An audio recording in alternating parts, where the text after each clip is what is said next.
something is always going to be in the back of my mind could it have been avoidable or prevented?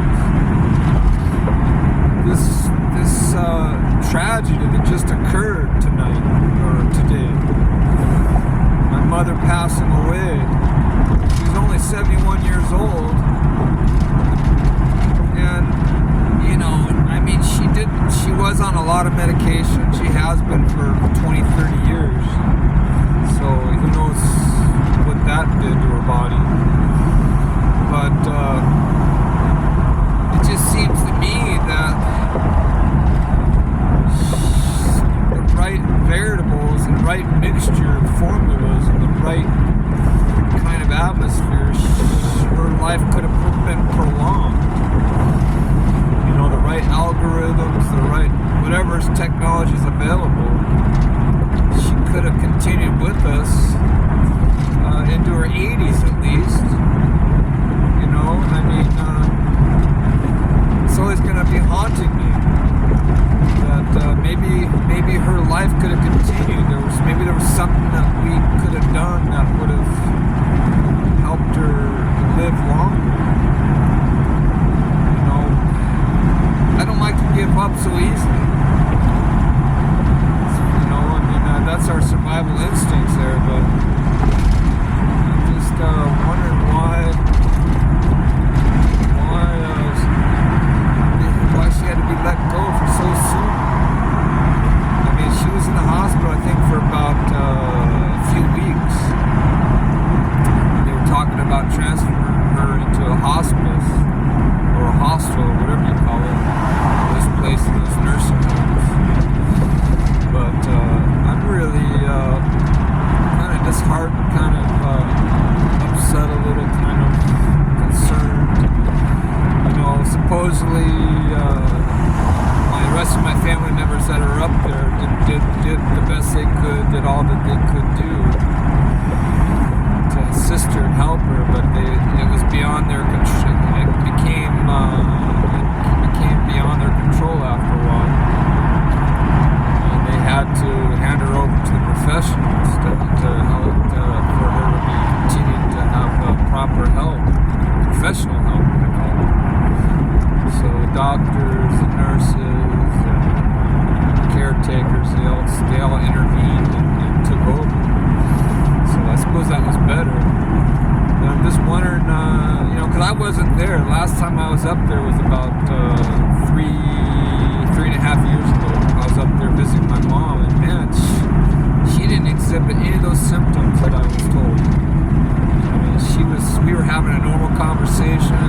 She was conversating. She was actually conversating with everyone that was over there.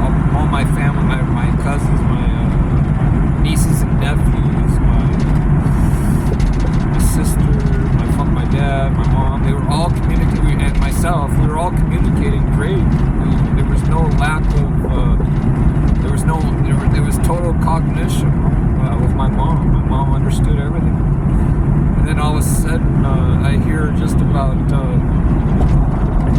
don't know, 3 months ago or so, that she's having these issues with her memory, having these issues with cognitive reasoning.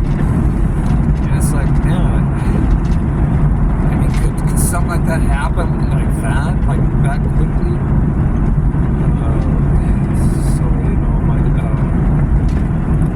So anyway, I'm kind of disappointed because perhaps we could have taken a different direction, different path.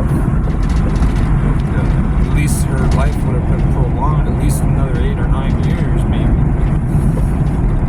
So yeah, so I'm kind of upset. I try not to go too deep into it because start to become not discouraged, but you know, there's a period of mourning, there's a period of sorrow, there's a period of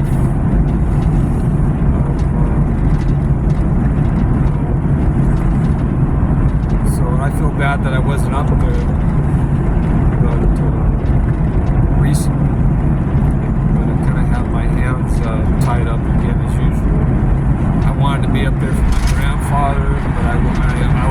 fishing boat in Alaska when he passed. I wanted to be up there for my grandmother. I didn't get a chance to get up there because of other issues with my spouse down here. She was having issues with her lower back or something. She had to have surgery. But so if I keep being prevented from being able to go up to visit family when they're struggling. They understand, my parents understand, but other relatives understand. I have responsibilities down here in my own immediate family. And fortunately, my sister's a really big help. She helped in her family, her husband,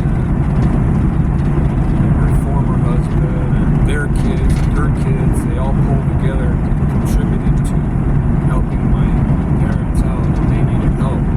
Help them with grocery shopping, help them with whatever it was they needed assistance on. They did the best they could, so I'm very thankful. My sister has a large family. They have a very large family, actually. My sister popped out a lot of